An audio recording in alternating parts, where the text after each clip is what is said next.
stuff. So we will do that. Is that okay with everybody? We'll take some time for question and answers at the time. All right. So we want to talk about capacity planning, as I mentioned. And so the question that comes to my mind as we discuss this subject is, first of all, what is capacity? In order to plan for anything, it's important for us to know what it is, right? So let's take some time as we begin and let's define capacity. So from a textbook perspective, capacity can be defined as the maximum output rate that can be achieved by a facility or by anything, right? The maximum output rate. That is the most it can take. I don't know if you guys have been into that situation, but I remember watching my daughter one time fill up a bottle and she just kept filling up. And I said, that's the most that it can take. It cannot take more than that. That's the capacity. So some examples we can look at, for we could say a hospital, for example, may be able to accommodate what, about 500 patients. That's based on the number of beds that it has or the number of rooms that it has. The accommodation, the maximum that it can be accommodated, the maximum number of patients this hospital can have is 500. Not about 500, but 500. And that's based on number of rooms and or number of beds. Another example, if you think of a stadium, for those of you who like sports, who go to sports activities such as football games or basketball games, a stadium can seat no more than 30,000 fans during a game. That would be the maximum capacity. And another example, we could think of a fast food restaurant able to serve, let's say, 5,000 customers per day. That's the maximum. You cannot do any more than that. Think about another example. If we just kind of get something off the top of your head, if you look at the speedometer of your car, no matter what car you drive, there is that number it shows that says some of you might be to 140 miles per hour. So that would be the maximum speed that the car can go, right? So that is what capacity is the maximum output. So when we think of capacity, there are certain questions that comes to mind. Number one, we have to think of what kind of capacity is needed, right? What kind do I need? How much capacity do I need? Or how much capacity does the organization need? And then another question that can be asked when we think about capacity is, when is capacity needed? So these are the three main questions that we ask, and these are things that we do in our lives. So let's think about it. If you are a single person and you know enjoying life, having a good time, you more than likely will have, let's say, a one-bedroom apartment. Because it's me alone, I don't need more than that. One-bedroom apartment. That is the capacity that I need. So let's take, for instance, you decide, okay, I get married and then I have kids. Now that I have two, three kids, what do I do next? Right? Then I will need, where do I put the rest of my kids? Where am I going to put my kids? They can't sleep in the bed with my spouse and I. We have to find room for them. How much capacity do we need? If I have three kids and my spouse and myself, then I need much more capacity. How much is needed? And when is the capacity needed? Now that we have three kids, we have to find us more space to live. The same thing happens with business. They make that same decision. We do it every day in our lives, and then businesses do the very same thing as well.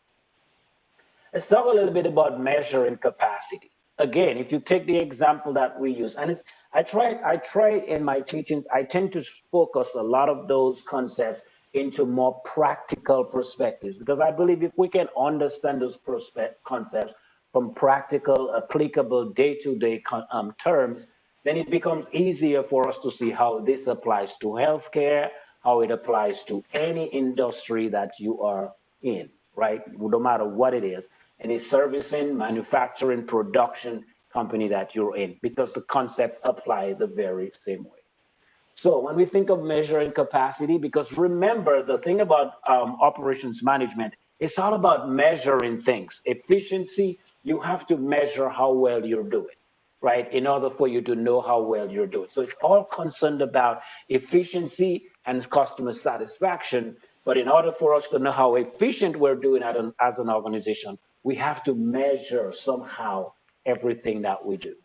So there is the measurement. It can measure the amount of available capacity.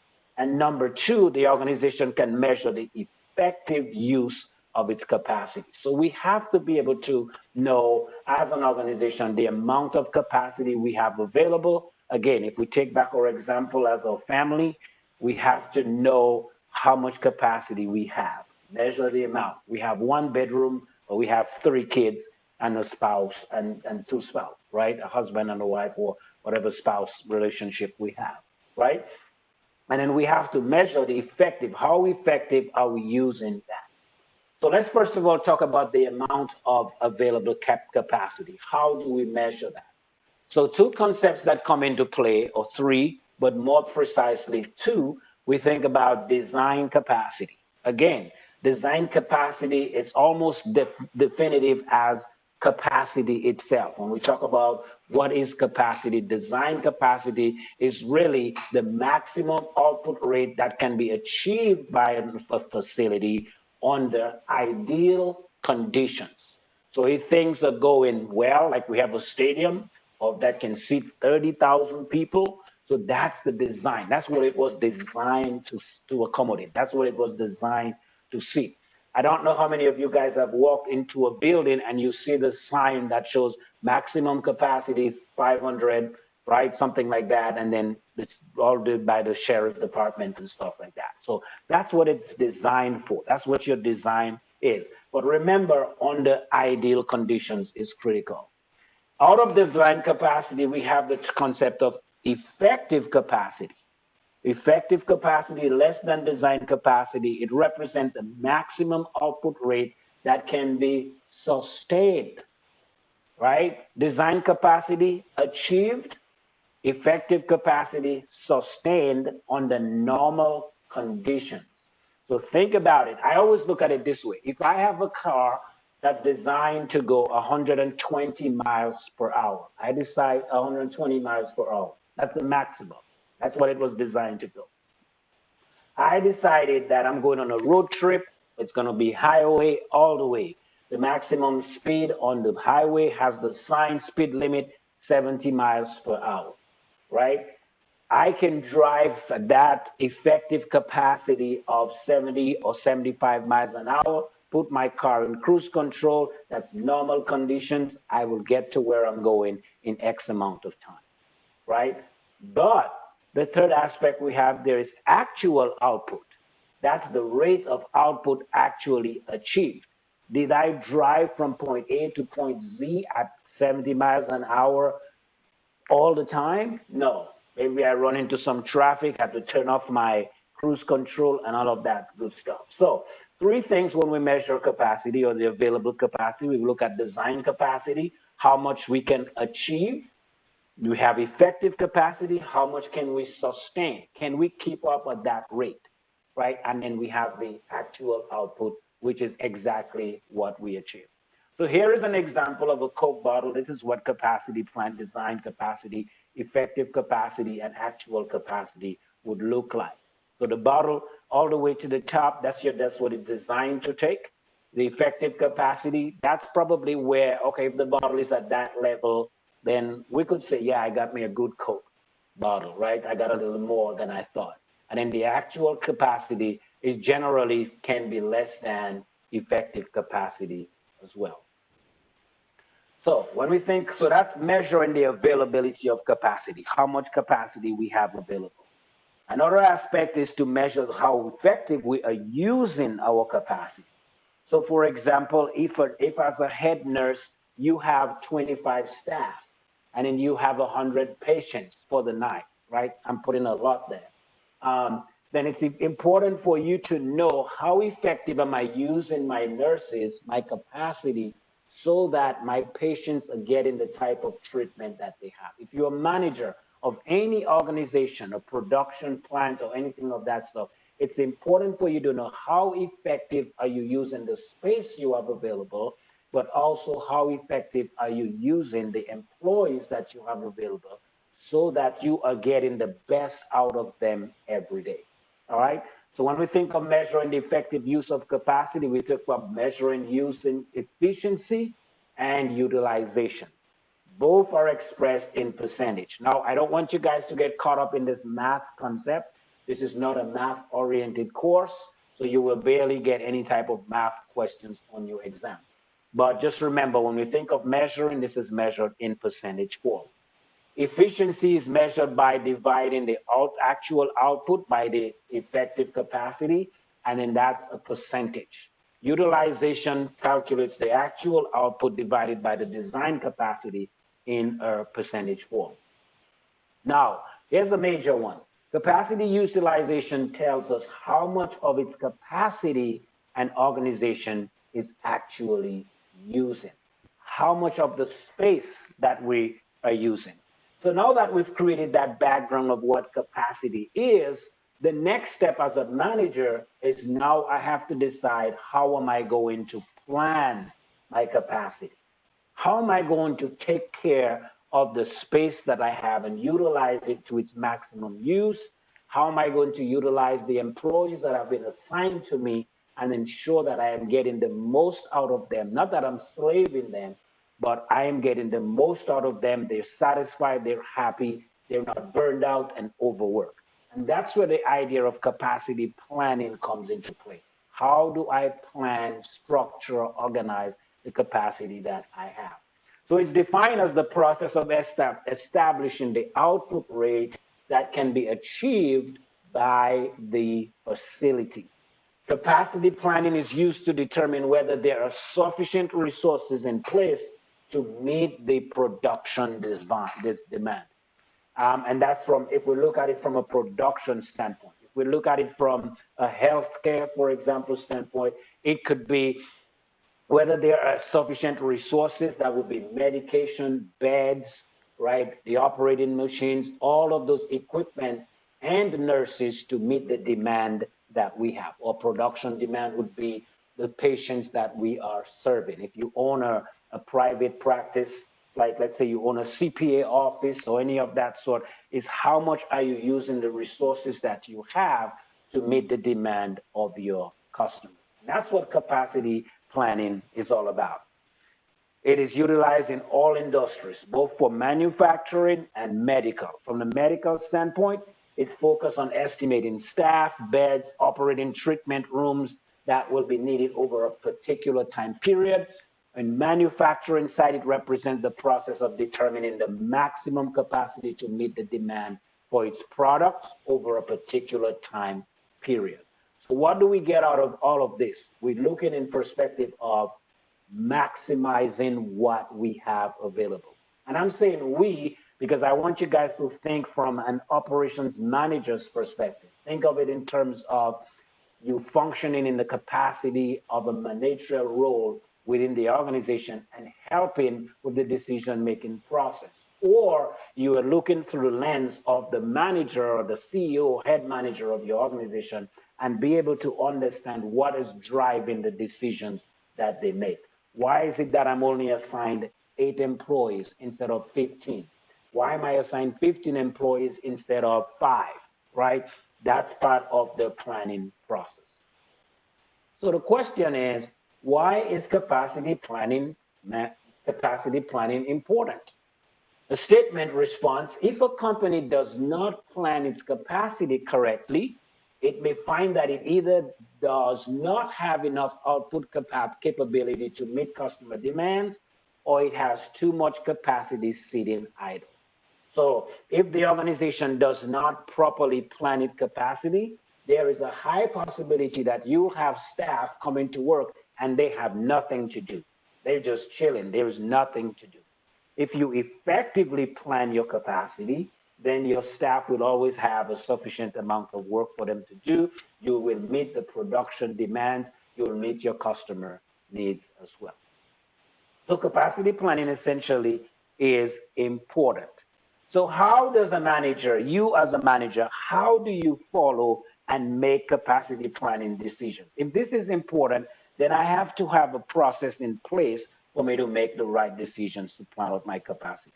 So we start at the bottom. Step number one, identify capacity requirements. Again, remember that how much capacity is needed or how much is required. Once you figure it out, then you develop an alternative. It's always good to have a plan A, a plan B, a plan C, or a plan D. Because if plan A doesn't come to pass, then you can go with plan B. And then thirdly, evaluate alternatives, which is more appropriate based on the requirements. We do this all the time. If you're deciding to move, then these are the things that you do. How much space do we need? All right, should we go to the north or are we going south? And then based on that, based on what South has to offer, you decide which way you want to go. All right.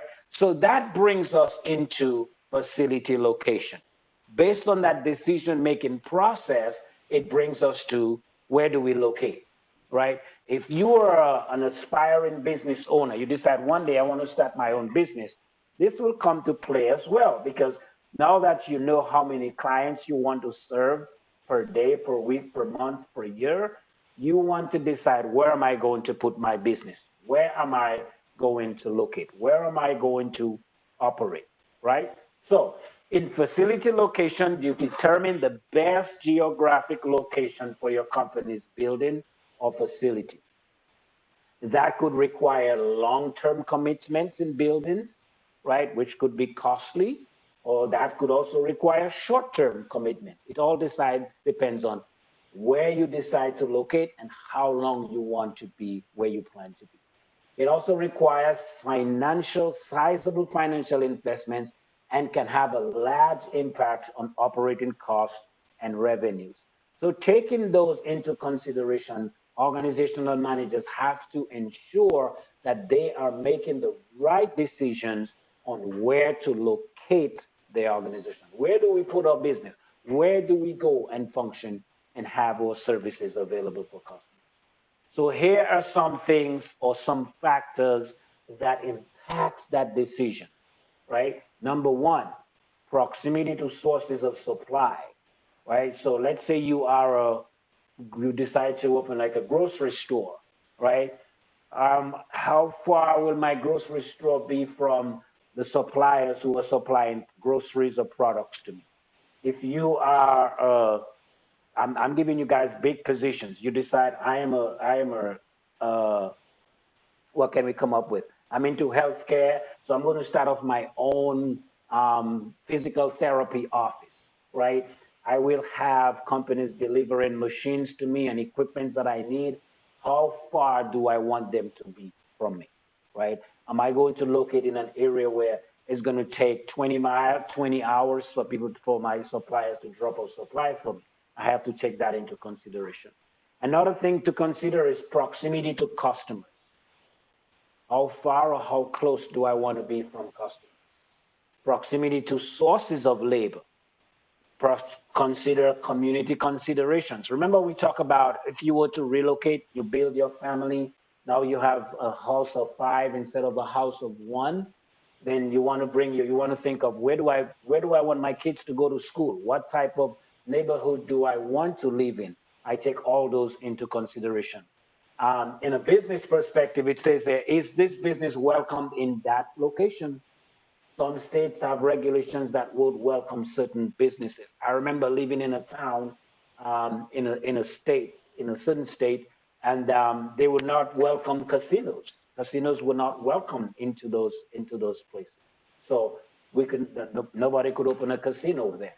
Another factor that impacts location decision is site considerations. We can think in cases of taxes, utility cost, as far as the soil type.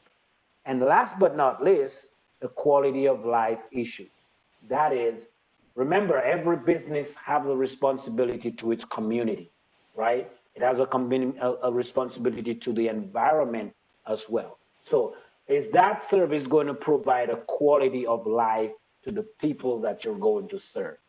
And all of these questions or all of these factors have to be taken into consideration before an organization can make that decision to say, okay, we're going to locate here, or we're not going to locate here, we're going there, or we're not going there. All right. So here are some things based on our discussions for you guys to take into consideration as you consider the idea of capacity, capacity planning, and also location decision. What do you understand by capacity? Here's some things to think about. Recapping on the things that we talk about. What do you understand by capacity? Remember, it's a maximum output. How would you define capacity planning? We have the maximum output. We know how much capacity we need, where we need capacity. Now we have to make that plan and put some actions into perspective to decide where business should be located. How should we function? How many employees do I need to have in today? How many do I need not to have in? And then what is design capacity? What is effective capacity? And what did you learn about facility location? Here are some concepts, here are some thoughts for you to think about as we explore and as you review and explore the concept in the text as well based on capacity